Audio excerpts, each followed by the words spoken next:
हाँ जी, 31वीं गाथा में भाव भावक शंकर दोष बताया है, उसका स्वरूप क्या है वो बात चलती है 36वीं गाथा में।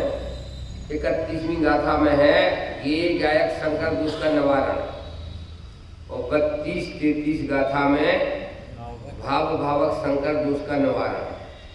फिर 36वीं गाथा स्वतंत्र पने उन्होंने दी है।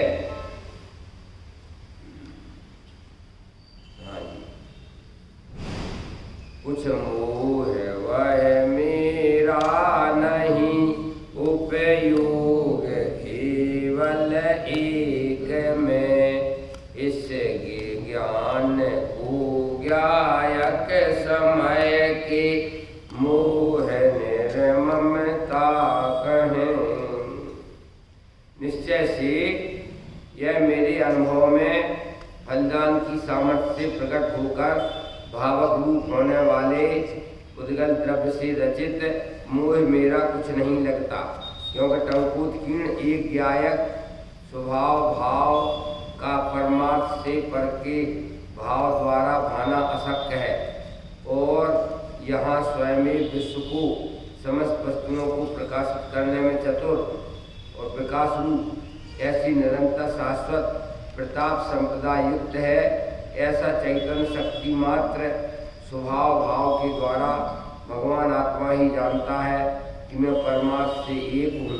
इसलिए यद्यपि समस्त द्रव्यों के परस्पर साधारण अवगाह का एक क्षेत्रावगाह का निवारण करना अशक्य होने से मेरा आत्मा और जड़ श्रीखंड की भांति एक में हो रहे हैं, तथापि श्रीखंड की ही भांति स्पष्ट अनुभव में आने वाले स्वाद के भेद के कारण मैं मोह के प्रति निर्ममत ही हूँ, क्योंकि सदा अपने एकत्व में प्राप्त होने से समय अर्थात आत्म पदार्थ अथवा प्रत्येक पदार्थ ज्यों का त्यों ही स्थित रहता है। दही और शक्कर मिलाने से श्रीखंड बनता है, उसमें दही और शक्कर एक जैसे मालूम होते हैं, तथापि प्रकट रूप खट्टे मीठे स्वाद के भेद से भिन्न भिन्न जाने जाते हैं। इसी प्रकार द्रव्यों के लक्षण भेद से जड़ चेतन के भिन्न भिन्न स्वाद के कारण ज्ञात होता है कि मोह कर्म के उदय का स्वाद रागादिक है, वह चैतन्य के निज स्वभाव के स्वाद से भिन्न ही है। इसलिए भावक भाव को मोह का उदय, उस भावक भाव जो मोह का उदय उससे भेद ज्ञान हुआ। भावक यह मोह कर्म जड़ उद्गल द्रव्य है, उसका उदय कलुष मलिन भाव रूप है। वह भाव भी मोह कर्म का भाव होने से उद्गल का ही विकार है। यह भाव अनुभव में आता है तब उपयोग भी विकारी होकर रागादिक रूप में दिखाई देता है। जब उसका भेद ज्ञान हो कि चैतन्य की शक्ति की व्यक्ति तो ज्ञान दर्शन उपयोग मात्र है, और यह कलुषता राग द्वेष मोहादिक रूप है, वह द्रव्य कर्म रूप जड़ उद्गल द्रव्य की है। तब भावक भाव जो भावक भाव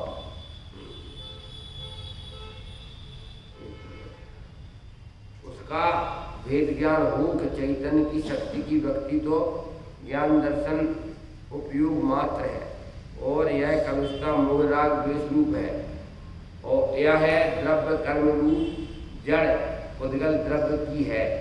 तब भावक जो द्रव्य कर्म रूप मोह के भाव उससे अवश्य भेदभाव होता है, और आत्मा अवश्य अपने चैतन्य के अनुभव में स्थित होता है।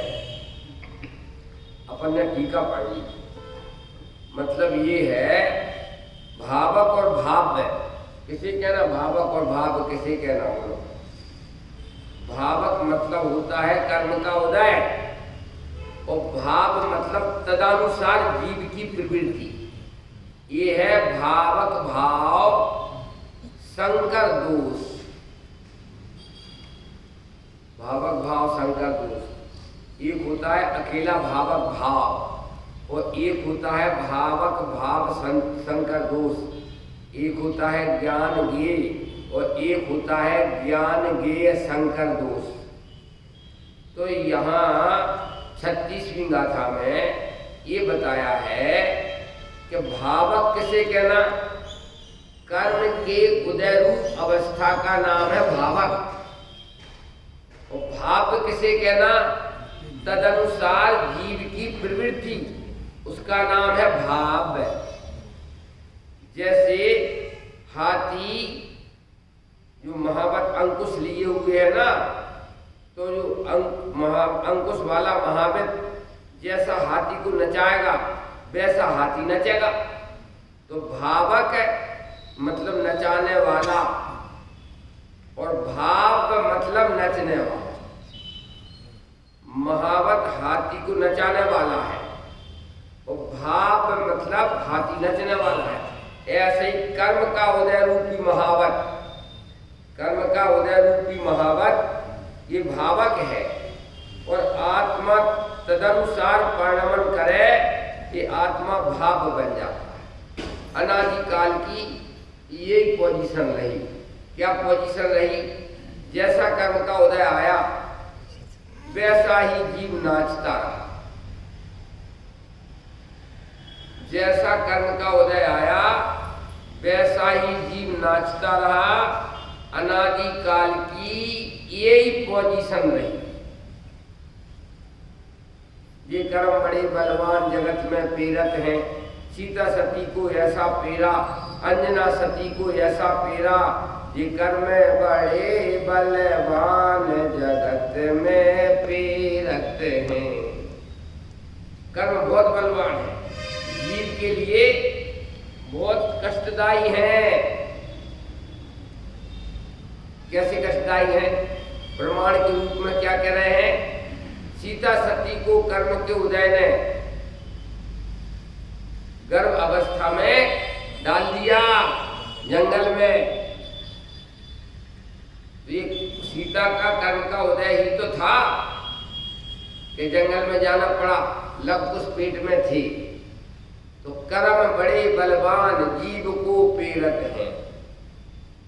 ऐसी जो कहानी चलती है इसका मतलब ये नहीं है कि कर्मों के कारण से होना पड़ा।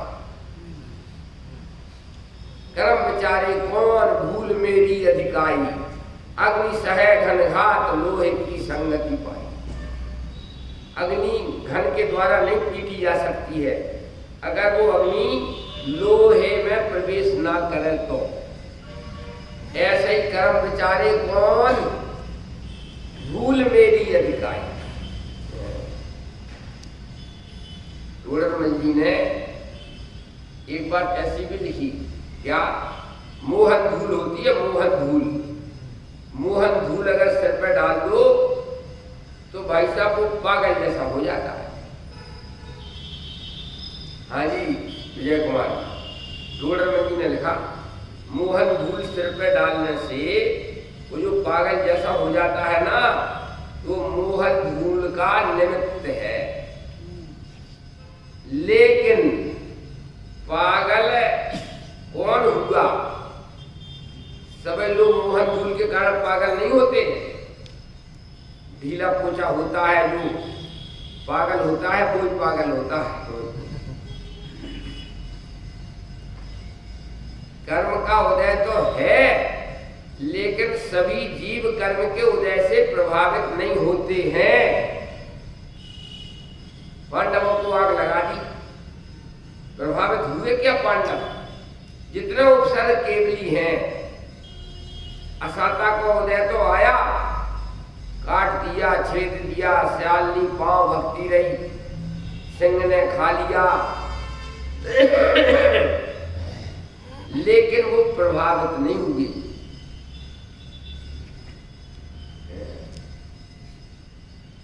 कर्म बेचारे कौन भूल मेरी अधिकारी। कर्म का उदय कौन होता है?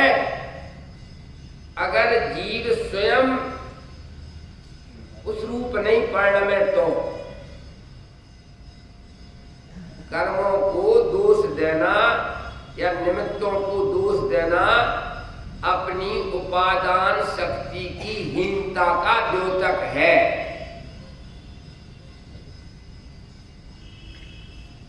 श्वेतांबरों क्या ऐसा आता है रामन्ना जी कि एक साधु थे तो वो थोड़ा डिस्टर्ब हो गया, मतलब वेश्यागामी हो गए। उसके प्रायश्चित में आचार्य ने क्या कहा कि तुम्हारे लिए ब्रह्मचर्य से रहना पड़ेगा और वेश्या के घर पे रहना पड़ेगा। प्रायश्चित में क्या कहा कि उसी वेश्या के घर पर रहोगे और ब्रह्मचर्य से रहोगे, ये प्रायश्चित है तुम्हारा। बड़ी मुश्किल की बात है, लेकिन एक द्रव्य क्षेत्र काल भाव से ये बात अनुचित है। बाहर के द्रव्य क्षेत्र कोई भी प्रायश्चित दिया जाए तो बाहर के द्रव्य क्षेत्र काल भाव को देख करके दिया जाता है। उसी के निमित्त से भ्रष्ट हुआ और प्रायश्चित में उसी के यहाँ रहने के लिए कह रहे। यद्यपि उनकी यहाँ एक कहानी है कि रह करके भी ब्रह्मचारी रहे और आचार्य ने फिर पीठ थपथपाई कि बहुत बढ़िया बेटा, अब आ जाओ, उन्हें संग में ले लिया। लेकिन दिगंबर जैन में ऐसी कहानी नहीं है। क्यों कि एक द्रव्य क्षेत्र काल भाव के हिसाब से प्रायश्चित दिया जाता है। वहां से हटा करके संग में रख करके ब्रह्मचर्य पलवाते, उसी के यहाँ रख करके। लेकिन वह तो ये बताना चाहते हैं बाहर की परिस्थिति कुछ भी हो, अगर उपादान तुम्हारा तगड़ा है तो बाहर की परिस्थिति प्रभावित नहीं कर सकती। काम उपादान से होते हैं कि निमित्तों से? काम उपादान से होता है कि निमित्तों से होता है? अरे निमित्त में काम निमित्तों से होता है और उपादान में काम उपादान से होता है। निमित्त कोई उपादान में काम करा देता है ऐसा नहीं।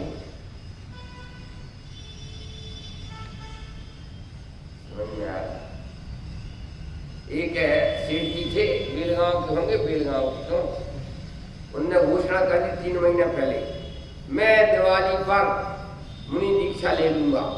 छोटे छोटे बच्चे, ठीक है भैया। तो रात को सोए वो, तो बच्चों ने जो है कच्चे धागा का बांध दिया उनके, मतलब उसमें क्या पापा जी अब तुम जाओगे कैसे, दीक्षा कैसे लोगे? पापा जी रुक भी गए, दीक्षा भी नहीं ली, लेकिन उठ के बोले बेटा तुम्हारे कच्चे धागा ने बांध दिया था ना, इसके कारण से मैं नहीं रुका हूं, भीतर में एक कच्चा धागा था। बेटा तुम्हारे कच्चे धागा के कारण से मैंने दीक्षा नहीं ली ऐसा नहीं है, भीतर में कच्चा था मैं। तो बाहर में निमित्तों पर आरोप आता है। ये है निमित्त कारण किसे कहते हैं? बोलो परिभाषा बोलो। निमित्त कारण की परिभाषा बोलो, उपादान कारण की परिभाषा बोलो। भैया रमेश जी निमित्त कारण की परिभाषा बोलो। जो स्वयं तो कार्य रूप न परिणमे परंतु कार्य की उत्पत्ति में अनुकूलता का आरोप जिस पर दिया जा सके उसे निमित्त कारण कहते हैं। और उपादान कारण की परिभाषा बोलो। जो स्वयं कार्य रूप में परिणमे उसे उपादान कारण कहते हैं। और जो कार्य रूप तो ना परिणमे लेकिन उपादान के कार्य का उपचार आ सके उसे निमित्त कारण कहते हैं। तो निमित्तों से उपादान में कुछ नहीं होता। होता तो पांडवों को आग लगाई थी तो मोक्ष नहीं जाते 3 पांडव। उपसर्ग केवली बताते हैं कि सब बेकार की बात है। असाता कर्म का अवधय आ गया, शेर ने खा लिया, आग लगा दी, सिगड़ी जला के रख दी, हरे राम का मोक्ष रुक गया क्या? राजकुमार मुनि का मोक्ष रुक गया था? सिर्फ कोई सिगड़ी बनाया तो क्या क्या डिस्टर्ब हुआ? बोलो पांडवों के शरीर में आग लगा दी तो क्या डिस्टर्ब हुआ पांडवों को? जितने उपसर्ग केवली हैं ये बताते हैं कि निमित्तों से कुछ नहीं होता। हमें अगर बाहर के ऐसे निमित्त मिल जाए, नित्य कलह कारणी नहीं, नित्य वैराग दायनी, गलती हो गई, नित्य वैराग दायनी पत्नी मिल जाए ना तो पंडित जी हम तो परेशान हैं कि स्वयं से कि उससे बेकार की बात करते हैं। गुरु गोपाल दास बरैया कहां परेशान रहे? निमित्त को दोष देना ऐसी अनीति जैन दर्शन विषय संभव है नहीं। टोडरमल जी ने लिखा, अनीति लिखा, अनीति स्वयं की कमजोरी छिपाने के लिए दूसरों को दोष देना ऐसी अनीति जैन धर्म विषय संभव है नहीं। अनीति कहा, अनीति स्वयं मजबूत नहीं है, स्वयं स्लिप हो जाते हैं और फिर दूसरे को दोष देते। ऐसा हुआ था ना एक बार रामन्ना जी के कोर्ट में एक डाकू को पेश किया गया तो डाकू बोला महाराज सब कोई कराता है, सब कोई कराता है, उसी ने हमसे डकैती डलवाई है, मैंने कुछ नहीं किया। तो जज क्या करेगा? भगवान को फांसी देगा। जब तुम्हें भी मिलेगी तो उसको बुलाओ। जज ने कहा कि तुम अपने भगवान को बुलाओ, उसको भी फांसी पे चढ़ाए। तो 3 आदमी की हत्या कर दी और भगवान ने कराया है तो भगवान भी तो दोषी कहलाए। बुलाओ उसको, भगवान को, डबल फांसी होगी, भगवान को भी होगी तेरे। तो जगत में ऐसी भाषा तो चलती है लेकिन उस भाषा के हिसाब से कोई न्याय होता है? जो कुछ कराता है वही कराता है, जो कुछ कराता है वही कराता है। तो तुम क्या करते हो? लेकिन 99% दर्शन इसी पागलपन में है। हमने एक बार कहा था कि कोरोना आ गया था, 1-2 साल लॉकडाउन लगा रहा, ना तो खुदा ने सुना, ना ब्रह्मा विष्णु महेश ने सुना, और सबने खूब सुनाई और वो सब समझ में आया ना। किसी ने सुना? किसी ने सुना? नहीं सुना। क्यों नहीं सुना? तुम तो केवल सुनाने वाले हो बस, कोई किसी का करता हारता नहीं है। अपनी कमजोरी के कारण से हम स्वरूप से स्लिप हो जाते हैं और दोष कर्मों पर मरते हैं या परद्रव्य को देते हैं। ऐसी अनीति जैन धर्म विषय संभव है नहीं। भाई साहब,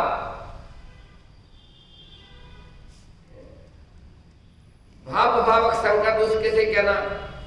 जिसके अनुसार जीव पर्ण में उसे कहना भावक और जीव के अशुद्ध रूप पर्णमन को भाव्य, ऐसा भाव भावक संकर दोष।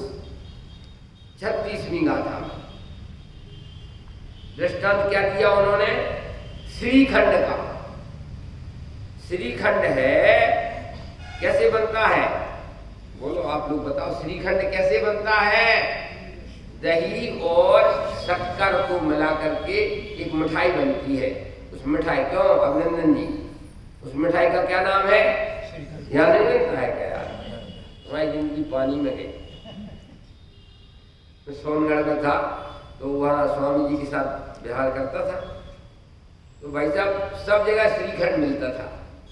वहाँ तो एक प्रचलन है कि बड़ी भोजन बहुत ज्यादा सब लोगों का भोजन हो गए तो एक आइटम तो है ही है श्रीखंड। क्योंकि करना क्या है, रात को दही जमा दिया, असल में शक्कर मिला दी, एक आइटम बन गया। अब ये कह रहे हैं कि श्रीखंड में 2 चीजें हैं और प्रत्यक्ष अनुभव में भी आ रही हैं, लेकिन श्रीखंड का लोलुपी 2 को एक मान करके खाता है। अनुभव में आता है जो खटास का अनुभव है ना, जो खटास का अनुभव है वो दही का अनुभव है, और जो मिठास का अनुभव है वो शक्कर का अनुभव है। लेकिन मजा आ गया। काय में मजा आ गया, खटास में कि मिठास में? बोलो ब्रह्मचारी। यार बड़ी मुश्किल की बात है। देखो दृष्टांत दिया है ना, जैसे श्रीखंड में दो चीजें प्रत्यक्ष अनुभव में आती हैं और उसका लोलुपी दो को एक मान के चलता। ऐसा ही मैं जानने वाला शक्कर के स्थान पर मीठे स्वाद वाला निज रस चैतन्य रस वाला, और ये कर्म का उदय ये खट्टे रस वाला। कर्म का उदय ये दुख रूप है और मैं ज्ञानानंद स्वरूप हूं। प्रत्यक्ष अनुभव में आता हुआ भी लोलुपी है, लोलुपी। खट्टा जो प्रत्यक्ष खट्टा मीठा स्वाद से अनुभव में आने पर भी उनको एक मान लेता है। देखो बहुत बढ़िया बात है। जैसे हाँ, दही और शक्कर मिलाने से श्रीखंड बनता है, उसमें दही और शक्कर एक जैसे मालूम होते हैं, तथापि प्रकट रूप खट्टे मीठे स्वाद के भेद से भिन्न जाने जाते हैं। इसी प्रकार द्रव्य के लक्षण भेद से जड़ चेतन के भिन्न भिन्न स्वाद के कारण ज्ञात होता है कि मोह कर्म का उदय का स्वाद रागादिक है, वह चैतन्य के निज स्वाद के निज स्वभाव निज भाव के स्वाद से भिन्न ही है। इस प्रकार भावक भाव जो मोह भाव का भेद ज्ञान हुआ। समझ में आया? ये जो आकुलता होती है ये कर्म के उदय का स्वाद है और ये ज्ञाता दृष्टापना है, ये शांत निराकुल चेतन आत्मा के स्वभाव का स्वाद है। मैं शांत निराकुल चेतन हूं, ज्ञाता दृष्टा। तो ये ज्ञाता दृष्टापना शांत निराकुलता का वेदन है। और ये करना वो करना, ये करना वो करना, क्यों? ये कर्म के उदय का काम है।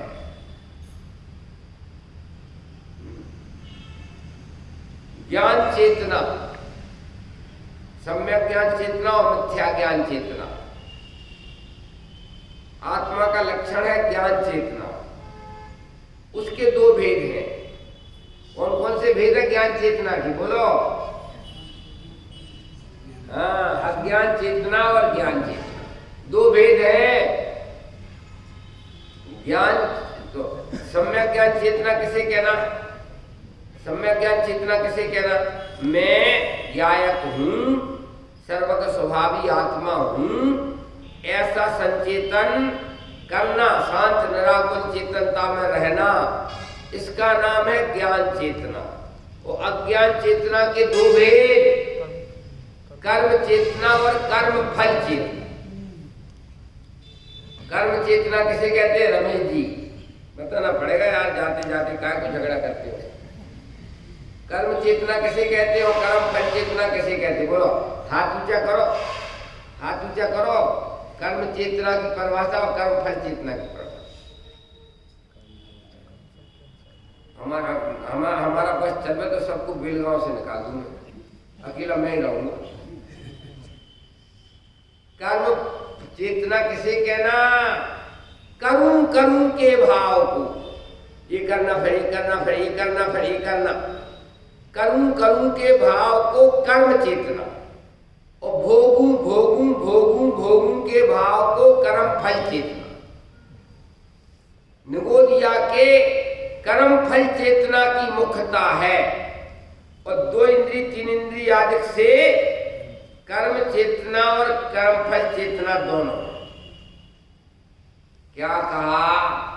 निगोदिया केवल कर्म के फल को भोग रहा है और दो इंद्रिय से कर्म का फल तो है, लेकिन दुख भोगने की निर्वृत्ति का भी प्रयत्न करने लग गया। केंचुआ होता है ना, पानी में होता है केंचुआ, क्या कहलाता है? पानी में होता है ना, पानी से बन जाते हैं वो लंबे लंबे है। हाँ ना ना, तो वो क्या कि कोई गर्मी आग आग पास में आ जाए ना तो आग से हट जाते हैं।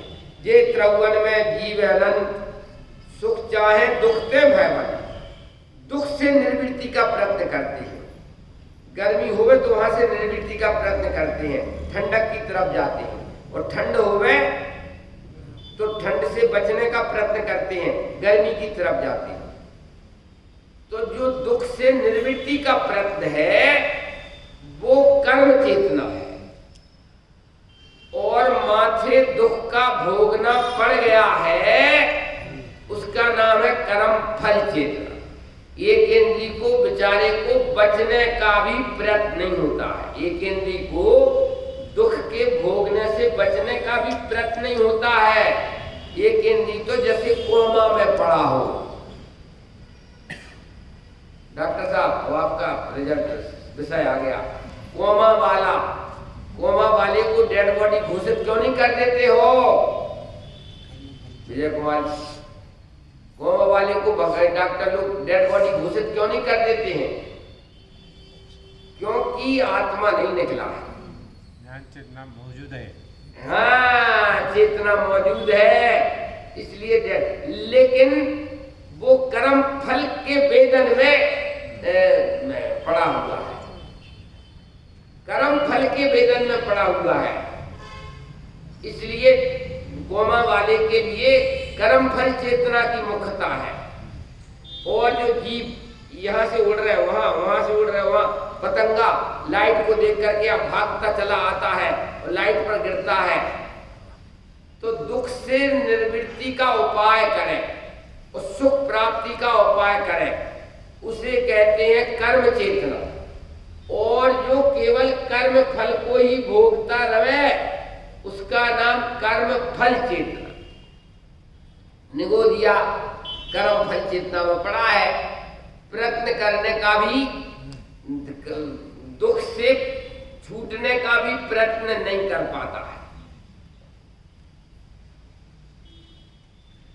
कोमा जैसा नहीं समझेंगे ज्ञान चेतना में अगर हम नहीं आए ना तो भाई साहब कहां कहां नहीं जा सकते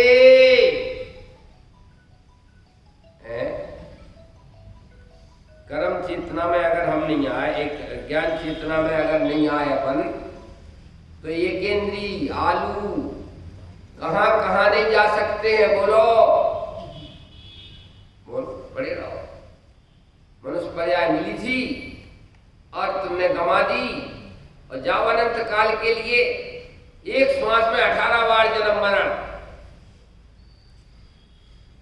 श्वास लेने का समय है ना, इतने समय में तो भाई साहब 18 बार जन्म मरण हो जाता है। चक्की, जन्म मरण की चक्की लगी है, वो तो आत्मा मरता नहीं है इसलिए जन्म मरण होता है। अगर आत्मा मूल में ही मर जाए तो जन्म मरण कहां से होगा?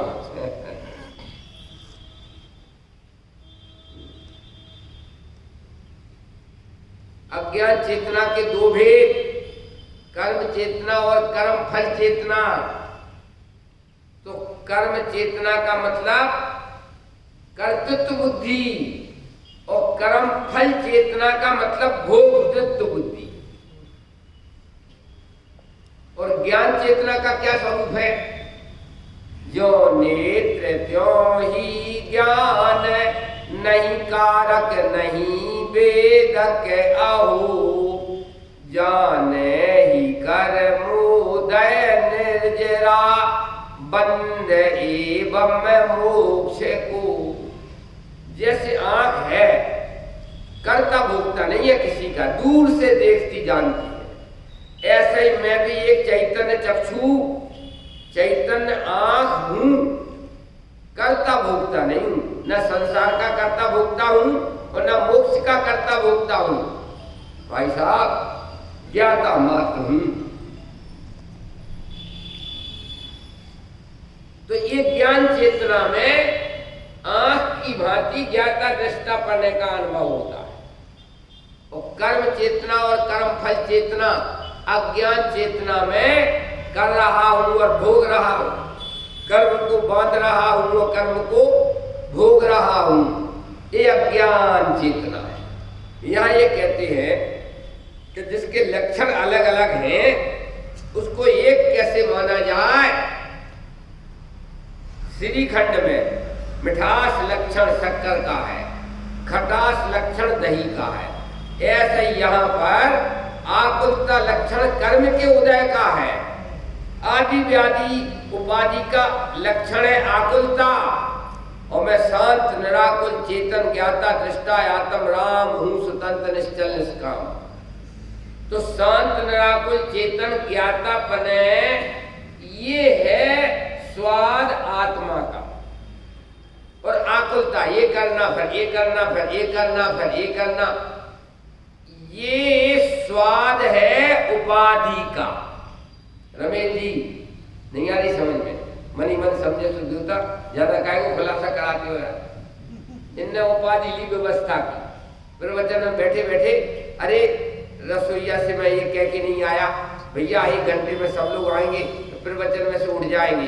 कहा भाई कहाँ जा रहे हैं? समझ गया, हमें नहीं पूछने। अरे भाई मैं ये बात भूल गया था। तो उपाधि लो तो उपाधि जन्य भाव आएंगी। तो ये आकुलता उपाधि का कार्य है। आदि व्याधि उपाधि और होलसेल में कहो तो कर्म का उदय। कर्म के उदय के कार्य है आकुलता व्याकुलता। सिद्ध भगवान से कोई अपन निवेदन करे कि महाराज अनंतकाल हो गया, आपके लिए हमारी जैसी कोई आकुलता करके दिखा दो, हाथ जोड़कर निवेदन करो। क्या कहा? अरे आपने तो भगवान है सिद्ध भगवान, कि हमारी जैसी आकुलता करके दिखा दो। तो वो मालूम असमर्थ है। सिद्ध भगवान राग करने में असमर्थ है, क्योंकि वहां कर्म की आदि व्याधि उपाधि कुछ है ही नहीं। करें तो करें, राग कैसे करें बोलो?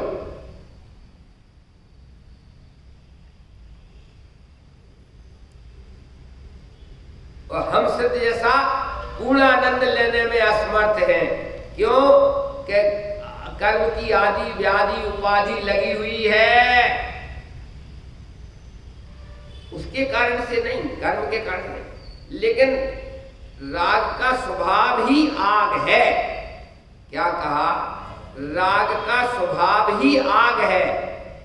और मुझे ज्ञानानंद स्वभावी शांत निराकुल चेतन का स्वाद परम शांति है। एक ऐसा आया है, चैतन्य की चेयर पर बैठे तो दृष्टा को पसीना आता है कि नाचने वाले को पसीना आता है कि नाच देखने वाले को? नहीं आ रही समझ में? जो स्टेज पर नच रहा है और जो चेयरमैन है, चेयरमैन मतलब चेयर के ऊपर बैठे आराम से ज्ञाता दृष्टा की चेयर पर बैठे हैं और डांस करने वाले। तो जो नच रहा है उसे पसीना आता है कि जो देख रहा है उसे पसीना आता? बोलो। इस विश्व में मैं नाचने वाला नहीं हूं, मैं तो चैतन्य की चेयर पर बैठा बैठा ज्ञाता दृष्टा आत्म राम। दुखी होने का कोई प्रसंग ही नहीं है, बेकार की बात करते हो। कौन हूं मैं? ज्यों नेत्र त्यों ही ज्ञान। जैसे नेत्र केवल देखता है जानता है, ऐसी मैं भी केवल देखनहार। एक सूर्य इस गगन में चमक दमक उद्योग, एक सूर्य हूं देह में प्रचंड ज्ञान की जो।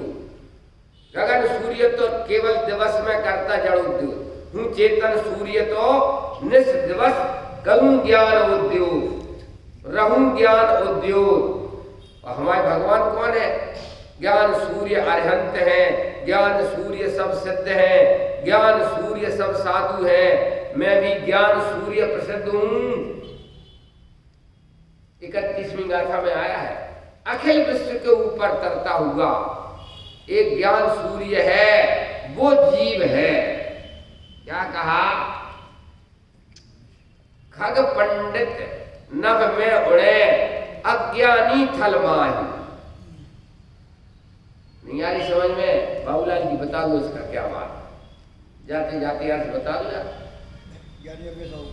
खग पंडित नभ में उड़े, अज्ञानी थल माई। अज्ञानी धरती पांव धर के चलते हैं, लेकिन पक्षी और ज्ञानी पंडित ये धरती पांव धर के नहीं चलते। खग पंडित नभ में उड़े, अज्ञानी थल माई। अब देख लेना, आप लोग धरती पांव धर के चलते हो कि नभ में उड़ते हो। ज्ञान गगन बिहारी, ज्ञानी तो ज्ञान गगन बिहारी होते हैं। चैतन्य चक्षु हूं, जो हो रहा है बाहर में वो भी दिख रहा है, भीतर में हो रहा है वो भी दिख रहा है। पसीना देखने वाले को पसीना नहीं आता, नचने वाले को पसीना आता। अच्छा हुआ कि मैं आत्मा नचने वाला नहीं निकला, ज्ञाता दृष्टा निकला। इससे बड़ा खुशी का समाचार और क्या हो सकता है? विजय बाबू नहीं आ रही समझ में? अभिनंदन भगवान की। जिनके भगवान के नाम होते हैं ना, उन्हें जरा विचार करना चाहिए कि अभिनंदन भगवान जाकर के सिद्धालय में विराजमान है, उस नाम को चरितार्थ करना चाहिए कि नहीं? भाई साहब, जीवन जा रहा है पागलपन में, आंख खुले की दुनिया झूठी, सारी जिंदगी झूठ में ही जा रही। क्या जैसा आंख खुल के दिखता है वैसा क्या है बोलो? साचो है आत्मा ज्ञान, हूँ साचो छू आत्मा ज्ञान स्वरूपी, और ये झूठो है तन धन स्कंद स्वरूपी। मैं तो सहजानंदी परमानंदी भगवान आत्मा है। ये भक्ति चल रही थी, जैसे कर्नाटक हो, भक्ति में कह रहे थे, मारो साचो साथी रे, मारो महावीर है। तो भैया हम भी शामिल थे, हम विचार करते रहे कि मेरा सच्चा साथी रे, मेरा महावीर है। तो हमें छोड़कर चले गए। 2600 साल हम यहाँ भटक रहे हैं 4 गति 84 लाख में, और बेनमो सिद्धारम में पहुंच गए। साचो साथी को क्या मतलब होता है?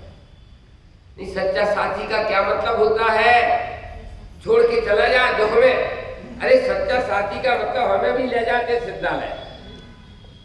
तो ये तो महावीर सच्चे साथी है, ये तो कहने वाली बात है। कौन है सच्चा साथी? हमें जो सुख देवे, साथ में रखे। मारो साचो साथी रे, मारो आत्म राम छे। समय साल में आया है, निज आत्म को निज का परिग्रह जानता वो ज्ञानी है, और परद्रव्य को निज का परिग्रह जानता अज्ञानी है। परिग्रह का त्याग करना चाहिए कि नहीं? बोलो बाबूलाल जी। करना चाहिए, दोनों बातें करना भी चाहिए, इधर भी करना चाहिए। मतलब माइक दे दिया का मतलब असली परिग्रह तो मेरा आत्मा है। त्याग करके क्या करोगे? मरोगे क्या? निश्चय परिग्रह हमारा आत्मा है, और ये जो तन धन पैसा वगैरह ये तो कहवायच है, कहने में आता है कि ये मेरा परिग्रह है।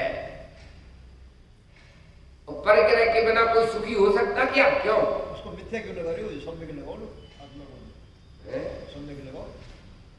निश्चय मतलब सम्य क्या समझ रहे? मतलब आप समझे, परिग्रह के बिना कोई सुखी नहीं हो सकता है। लेकिन कौन से परिग्रह के बिना? आत्मा रूपी परिग्रह के बिना सुखी नहीं हो सकता है। आत्मा रूपी परिग्रह में कितनी संपत्ति है? अनंतानंत अस्तित्व वस्तुत्व आदि अनंतानंत सामान्य गुणों की संपत्ति, ज्ञान दर्शन चारिता आदि अनंतानंत विशेष गुणों की संपत्ति, दर्शन सर्वज्ञत्व शक्ति सर्वदर्श आदि अनंतानंत शक्तियों की संपत्ति, नित्य नित्य आदि सत सत आदि अनंतानंत धर्म, अनंतानंत प्लस अनंतानंत प्लस अनंतानंत प्लस अनंतानंत, इतना परिग्रह है। कम पड़ रहा है क्या?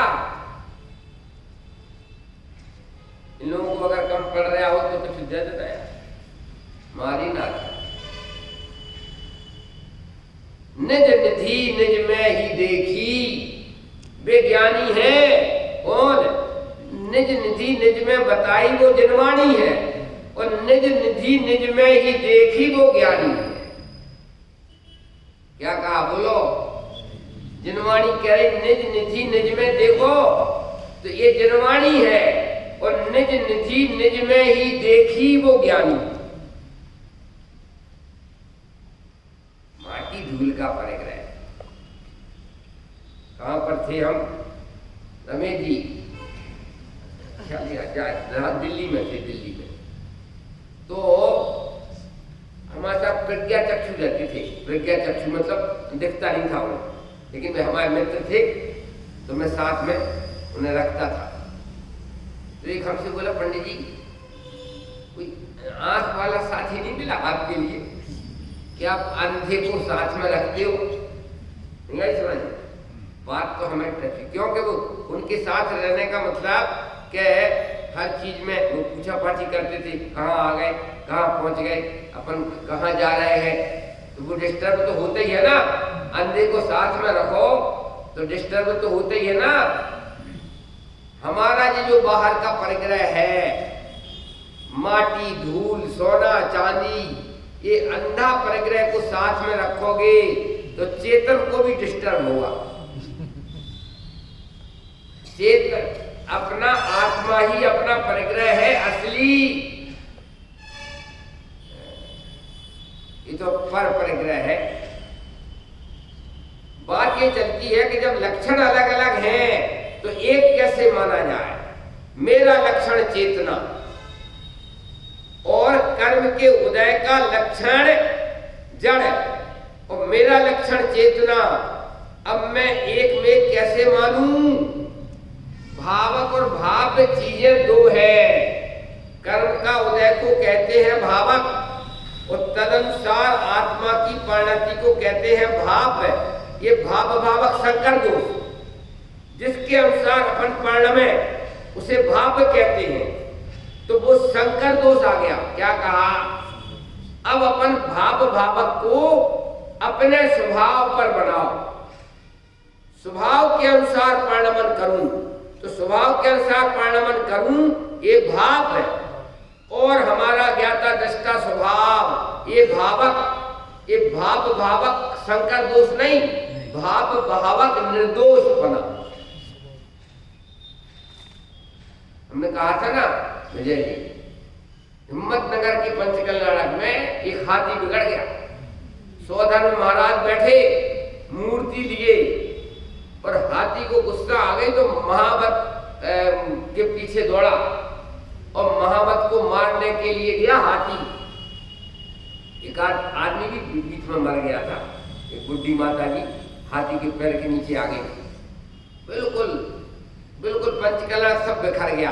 ओ भैया, और वो तो जब डिस्टर्ब हो गया ना, तो गाड़ी रखी थी तो अपनी सूर से गाड़ी उल्टी कर देता था। पानी का टैंकर रखा था तो पानी का टैंकर उलट दिया। भैया पंचकला का देखना एक तरफ रह गया और हाथी का देखना एक तरफ। क्या करना? अहमदाबाद फोन किया कि हाथी का डिस्टर्ब हो गया। हाथी वो जब तक आए 2 घंटे लग गए।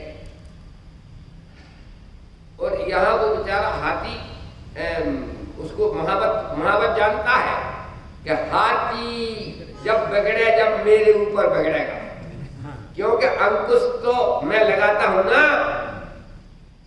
तो ये जानते हैं कि जब हाथी का दिमाग खराब हो तो पहले नंबर महावत भागता है।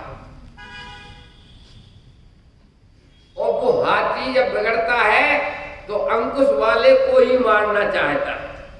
दोनों चतुर है, हाथी भी चतुर है, महावत।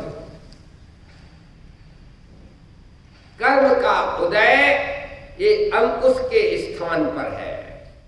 महावत अंकुश लिए हुए है, इसका नाम कर्म का उदय। और आत्मा अनादि काल से उसके हिसाब से चल रहा है। ये भाव भावक संकर दोष है। और जब आत्मा का पौरुष जगता है तो पहले नंबर कर्म को ही पछाड़ देता है, महावत को पछाड़ देता है। युगल जी साहब कहते हैं कि अज्ञान अवस्था में भी ज्ञान की ऐसी सामर्थ्य है कि ज्ञान उठ खड़ा हो जाए तो मिथ्या ज्ञान को भागते देर नहीं लगती है। अज्ञानी के ज्ञान में भी ऐसी ताकत है कि अज्ञानी अपने ज्ञान के द्वारा तत्व निर्णय करने के लिए खड़ा हो जाए तो मुरझाई ज्ञान लता मेरी अंतर्बल से खिल जाए। ऐसा थोड़ी है कि मैं तो अज्ञानी हूं और मैं तो मिथ्या ज्ञानी हूं, हाय राम, ऐसा नहीं है। अरे भाई साहब रॉ मेटेरियल तो अरे यार नहीं आ रही समझ में। अरे मिथ्या ज्ञानी ही सम्यक ज्ञानी बनता है, नहीं आई समझ में। सम्यक ज्ञानी बनते हैं। रॉ मेटेरियल क्या है बोलो? सिद्ध भगवान का रॉ मेटेरियल, सिद्ध भगवान बनने का रॉ मेटेरियल क्या है? ये संसारी ही रॉ मेटेरियल है। सिद्ध बनते हैं कौन? सिद्ध भगवान सिद्ध बनते हैं कि ये संसारी ही सिद्ध बनते हैं। सम्यक ज्ञानी कौन बनता है? मिथ्या ज्ञानी भी सम्यक ज्ञानी बनता है। इसलिए घबराने की बात नहीं है। अज्ञानी के ज्ञान में भी वो ताकत है कि उठ खड़ा हो जाए तो मिथ्या ज्ञान भागता नजर आवे और शादी अनंत काल के लिए नमो सिद्धार्थ में पहुंच जाए। भाई साहब ये कम में सूरा, ये धम में सूरा।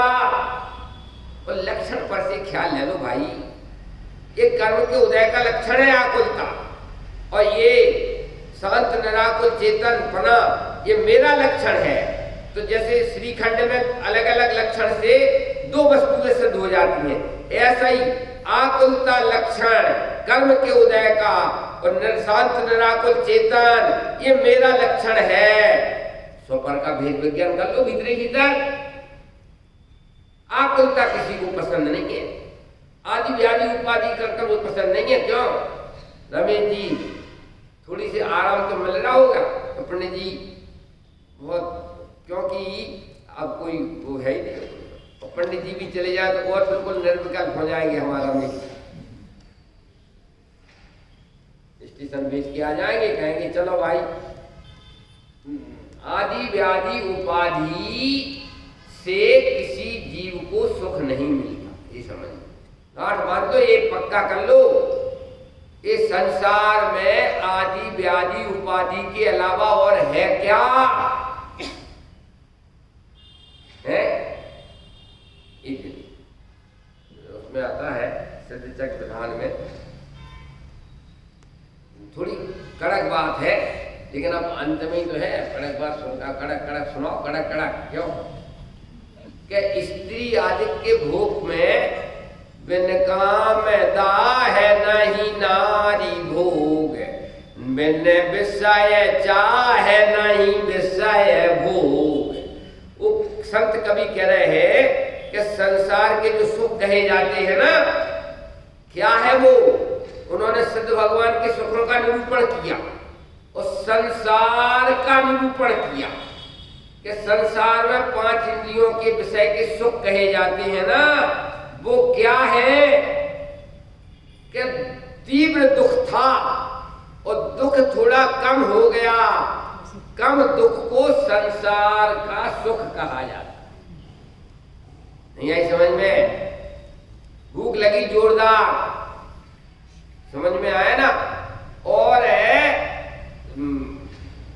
थोड़ा गर्द पूरण भोजन डाल दिया शरीर में, तो केम छो बाबूला जी, केम छो? आनंद में छे। अरे बाप हमारी संसार में सुख नहीं है, 5 इंद्रिय के विषय भोग मिलने से सुख नहीं है, लेकिन जो दाह 5 इंद्रिय के विषय की चाह थी तो वो चाह थोड़ी कम हुई, उसे सांसारिक सुख कहते। लेकिन सभी कसायों का हाल नहीं है ये। लोभ कसाय जो जो भोग संयोग मनोहर, मनवांछित जान पावे, क्या होवे? तृष्णा नांगने त्यों त्यों डंके, लहरे जहर की आवे। बोलो कहाँ लिखा? विरध समाधि मनन में। समाधि मन है संयोग मन वांछित संयोग मनोहर ज्यो ज्यो नर पावे तो तृष्णा बुझ जावे कल खा ज्यो ज्यो भोग संयोग मनोहर मन वांछित जन पावे तृष्णा नागिन त्यों त्यों बढ़वे। भैया फुल स्टॉप कर दो, इतना तो पड़ा हुआ है। क्यों जय कुमार जी, अब काय को जाते हो तुम दुकान पर? जिंदगी भर के लिए तो है कि नहीं? एक की 2 दुकान, 2 की 3 दुकान, 3 की 4 दुकान। क्यों? तृष्णा नागिन बढ़ती जाती है, बड़ी मुश्किल की बात है। तृष्णा नागिन बाबूलाल जी आज 55 मिठाई बनवाई अपन ने बुंदेलखंडी, तो ऐसा नहीं आया कि तुम बीमार हो जाओ, हमें चिंता रहती है बीमारी ना खाए। विषय भोग मिलने पर वो समन नहीं होता है और इच्छा हो जाती है। जैसे पावक में घी डाला, पावक मतलब बोलो, अग्नि को बुझाने के लिए घी पटक दिया, तो भाई साहब अग्नि में घी डालोगे तो वो प्रज्वलित और ज्यादा जलेगी कि बंद हो जाएगी? ज्यों ज्यों भोग संयोग मनोहर मन वांछित जन पावे तृष्णा नागिन त्यों त्यों डंके लहर जहर की आवे। इसका नाम संसार के सुख है। ये तो सुखी मानस है, सुखी मानस है। अब सुखी मानस है का मतलब 2 कारें घूम रही हैं सेठ जी के माथे पे। डॉक्टर साहब कहते हैं कि जो बेकार के होते हैं वे कार में बैठने का सुख लेते हैं, और जो कार वाले होते हैं उन नेचर कार नहीं चलती है, उनके माथे पर कार चलती है। कल गए थे ना अपन को देखने के लिए कमल बत्ती से क्या है, तो भाई तो हम तो आराम से जाकर के बैठ गया गाड़ी में। वो गाड़ी स्टार्ट नहीं हो गया, कुछ गड़बड़ तो हमें कोई मतलब नहीं था। और जो गाड़ी वाले थे वो स्टार्ट नहीं हो रही थी गाड़ी, यहाँ डिस्टर्ब था उन्हें, गाड़ी में डिस्टर्ब हो जा नहीं हो, यहाँ डिस्टर्ब था। बोले गाड़ी के मालिक गाड़ी में बैठने का कभी सुख नहीं लूटते हैं, हम जैसे बेकार आदमी कार में बैठने का सुख लूटते हैं। माथे पर लोन का बोझा रखना। जिनकी गाड़ियां हैं उन्हें कभी गाड़ी में बैठने का सुख होता है? अरे उन्हें तो गाड़ी की चिंता होती है। गाड़ी वाले को गाड़ी की चिंता होती है गाड़ी में बैठने का, और जो बेकार है बिना कार के हैं, क्यों? तुम्हारी गाड़ी खराब हो जाएगी, तो दूसरे की भी बैठ जाएगा क्या? संसार का सुख तो ऐसा है भाई, पागलपन पूरा अनंत काल। देख कुत्ता कुत्ती बिल्ला बिल्ली ये गाय भैंस ये देख रहे हम 5 इंद्रिय के विषय का सुख लेने जाती है। पतंगा प्रकाश का सुख लेने गया और दीपक पे जल के मर गया, और थोड़ा बहुत बचा, नहीं मर पाया ना पूरा, तो फिर बाहर हो गया और फिर भूल गया कि मेरे कैसे दुख हुआ था, और फिर वो आता है। और जब तक पतंगा पूरा जल नहीं जाता है, मर नहीं जाता है, तब तक दीपक पर ही गिरता। 5 इंद्रिय के विषय का क्या स्वरूप है? एक एक इंद्रिय में फंस करके मौत है। अजय 6 इंद्रियों में फंसा है जीव। 6 इंद्रिय मतलब 5 इंद्रियां और मन। अब बताओ कैसा आनंद उठा रहा होगा जीव संसार में? उस आनंद की क्या पूछना, क्यों क्या बाबूलाल? आनंद है नहीं, दुख नहीं होता है, आनंद है ही नहीं।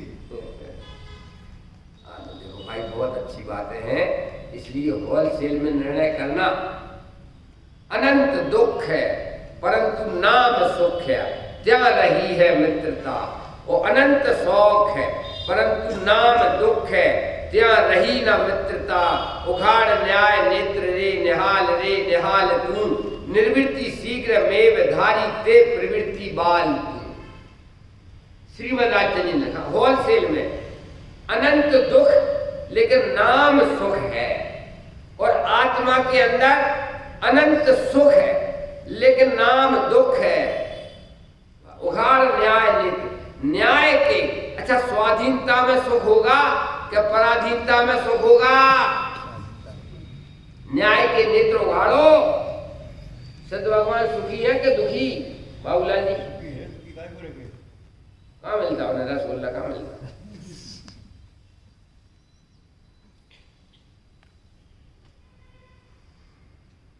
भाई साहब परम स्वाधीन है, शरीर की भी आधीनता नहीं, अशरीरी हो गए।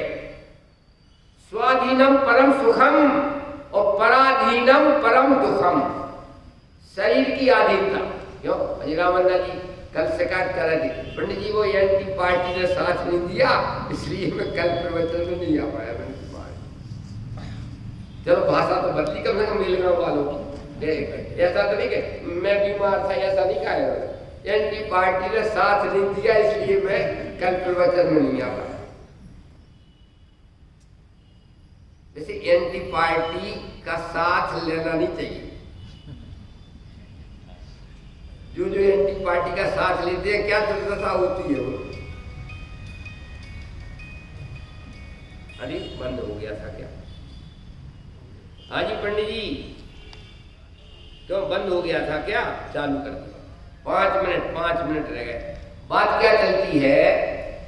बात ये चलती है भाई कि कल्पना मत करो, संसार में सुख की कल्पना मत करो, होलसेल में निपटाओ।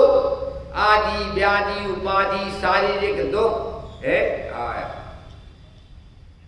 निजानंद है, चिदानंद है, अखंडानंद है, आत्मधुन है एक। आनंद आनंद आनंद आनंद आनंद आनंद आनंद है। भव दुख का लवलेश नहीं कुछ, आनंद है बस आनंद है। आनंद आनंद आनंद आनंद चिदानंद है, निजानंद है, आत्मानंद है, आनंद है। तन दुख का लवलेश नहीं है, मन दुख का लवलेश नहीं है, धन दुख का लवलेश नहीं है, आनंद है बस आनंद है। मैं ज्ञानानंद स्वभावी आत्मा किस लिए हूं? प्रश्न तो खड़ा हो सकता है ना डॉक्टर साहब। मैं ज्ञानानंदी आत्मा किस लिए हूं? दुख मनाने के लिए। लानत है, चुल्लू भर पानी में डूब के मर जाओ। या तो ज्ञानानंदी आत्मा होते नहीं तो ज्ञानानंद नहीं मनाते, जैसे जड़ ज्ञानानंद नहीं मनाता है। और जब मैं स्वभाव से ज्ञानानंदी सहजानंदी परमानंदी हूं तो मैं चूको मत चौहान। 5 हाथ 36 गज अंगुल अष्ट प्रमाण, ता ऊपर सुल्तान है, चूके मत चौहान। मनुष्य पर्याय मिली है दुखी रहने के लिए, बोलो झूठा आनंद मनाने के लिए मिली है कि दुखी रहने के लिए? दुखी रहोगे वो आर्त ध्यानी कहलाओगे, और पराय दम पर सुख मनाओगे तो रौद्र ध्यानी कहलाओगे, और निजानंद मनाओगे तो धर्मात्मा कहलाओगे। क्या कहा? बोल दो बाबूलाल जी, क्या कहा? 3 बातें कही। दुख मनाओगे तो निगोद में जाओगे, और परानंद पर के दम पे आनंद मनाओगे तो रौद्र ध्यानी कहलाओगे, नरक में जाओगे, और निजानंद इसका नाम मोक्ष में जाओगे। परानंद मनाने का अधिकार क्या है तुम्हें? क्यों अब मैं हाले फूले फिरूं? ऐसा क्या बात है? ये हमारे ये है ना, क्या नाम, रामन्ना जी, इनकी प्रॉपर्टी हमारी तो है, हम लिखा पढ़ी करा ली हमने भीतर में, क्या जितनी प्रॉपर्टी है वो सब हमारी, आपके लिए आपकी है। तो क्या हाली फूले वैसे फिर रहे हो? जाने है पंडित जी 7 बजे। संसार में शेख चिल्ली जैसे निरे मूर्ख ही सांसारिक सुख का अनुभव कर। परमाणु मात्र तो तेरा है नहीं, और इनकी प्रॉपर्टी पंडित जी की होगी। सेक चिल्ली हो जरा पागल खाने में भर्ती करो। संसार का एक परमाणु मेरा नहीं है। काय के दम पे दमदमा रहे ये बेचारी माता बहने तो भले खूब चटाई फाड़ श्रोता हो, शास्त्र फाड़ श्रोता हो, लेकिन अगर पति देव गुजर जाते हैं तो जिंदगी भर मरे को रोती हैं। तुम तो समझदार हो माता जी, वो तो ठीक है, लेकिन परंतु किंतु अगर मगर मारी ना क्या। ये पराधीनता की बुद्धि दुखदाई है। पराधीनता की बुद्धि, अरे वो तो ठीक है, लेकिन बैठे रहते तो ठीक रहते, बैठे रहते तो ठीक रहते, हम कि तुम बैठी रही हो तो ठीक है, मारी ना क्या। चला चली का मेला है भाई साहब, स्वाधीन हो जाओ। जहां देह अपनी नहीं, ये गाथा कहती है जहां मोह है अपना नहीं, जहां पुण्य का भाव अपना नहीं है। और तो बात छोड़ो, काय के भरोसे जी रहे। अब तो पुण्य का उदय है, लेकिन पक्का धोखेबाज है पुण्य का उदय। पुण्य का उदय एक सेकंड में उलट पलट हो जाता है कि नहीं। ये जितने जेल में पड़े हैं ये पुण्य के उदय वाली तो है, नहीं आई समझ में। जितने जेल में पड़े हैं ये सब पुण्य के उदय वाले हैं। उलट पलट हो गया एक सेकंड में, चलो नेताजी चलो जेल में। पुण्य के उदय के भरोसे नहीं जीना, उलट पलट में देर नहीं लगती है? अब तो ठीक है, અત્યારે તો ઠીક છે। गुजराती में कहते केम छो, मैं गुजराती में रहता था, केम छो કે અત્યારે તો આનંદમાં છું। हम की અત્યારે के हत्यारे, અત્યારે के हत्यारे, वहां અત્યારે का मतलब होता अभी तो ठीक हूं। तो उनकी अभी अभी करके बेटा कितने दिन निकाल लो। संसार का दुख है, अभी तो ठीक है, आगे पीछे की कोई गारंटी नहीं। और श्रद्धालय में चलो ना यार, सिद्ध भगवान बन जाओ कि कभी दुख नहीं, हमेशा रहिए अनंता अनंत काल यथा तथा सब वर्णये। कहने का मतलब ये है देह जीव को एक गिने बैरातम तत्मदा, जिसके लक्षण अलग हैं वो वस्तुएं अलग हैं। अगर वस्तु ये होती तो लक्षण दो नहीं होते। मैं शरीर के अंदर चैतन्य लाइट अमूर्तिक प्रदेशों का पुंज, चैतन्य रसीला पदार्थ हूं, निज रस निज स्वरूप का परम रस। समझ में आया ना।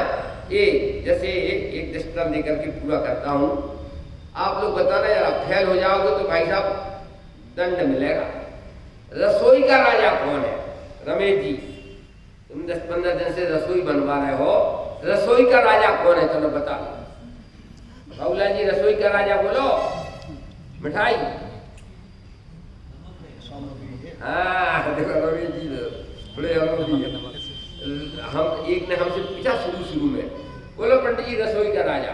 भाई साहब हमें मीठा अच्छा लगता था यार, बिना मीठी के रसोई कैसी?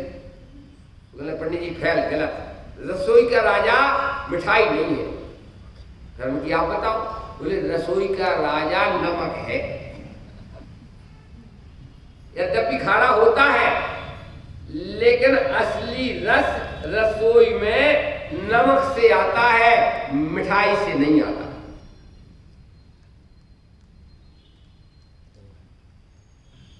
यहाँ बेलगांव में खीर वगैरह बनती है ना, खीर है, दलिया की खीर है, क्यों हमें यहाँ पर थोड़ा सा नमक डालना पड़ता है। हमारे बुंदेलखंड में चावल की खीर में भी थोड़ा नमक पड़ता है, थोड़ा सा। ज्यादा नमक डालो तो दूध फट जाए। और वो बाहर जाता हूँ ना मैं इधर उधर, तो तुम लोग तो बिल्कुल ईमानदार आदमी हो, तो भाई साहब उसमें नमक कहाँ गई? बनाने वाली बेटी है, हम का बेटा इसमें नमक डाला कि नहीं? तो पंडित जी हमारे यहाँ नमक नहीं डलता, तो मैं डाल देता हूँ। क्योंकि रसोई का राजा मिठास नहीं, रसोई का राजा मिठाई नहीं, रसोई का राजा नमक है। ऐसे ही जगत में चैतन्य निज स्वरूप का पद कौन है? रसीला। मुर्दा मुर्दा है क्या रसीला? चैतन्य ही जगत में रसीला है। दुख मनावे तो चैतन्य, और निजानंद चिदानंद अखंडानंद सिद्ध के समान आनंद मनावे तो चैतन्य जगत में। लेकिन भाई जगत में रह करके भी गटागटी कर सकते हो। चिन्ह मूरत दृगधारी बनो, चिन्ह मूरत दृगधारी की मोह रीत लगत है अटापटी। बाहर नारक कृत दुख भोगत, अंतर में समता रस की चिद रस की गटागटी। हम सब वास्तव में यहाँ दो चीजें हैं, एक शरीर कर्म, इनका लक्षण अलग है, मेरा लक्षण अलग है। कर्म का लक्षण आकुलता है, मेरा लक्षण शांत निराकुल चेतनता है। इस प्रकार से श्रीखंड की भांति दोनों खट्टे मीठे स्वाद से अलग अलग हैं। ऐसे ही मैं भी निज रस चैतन्य रस का लक्षण, मैं चैतन्य अलग हूँ और ये कर्म का उदय वगैरह अलग है। ऐसा जान करके आनंद में रहवे जी, चिदानंद निजानंद आत्मानंद अखंडानंद में रहवे। इसी मंगल भावना से अभी का वक्तव्य विराम लेता है। देखिए वो मैं हमारी किताबें हैं ना, वो किताबें लाया हूँ मैं 15, 20, 25, तो एक एक किताब सब लोग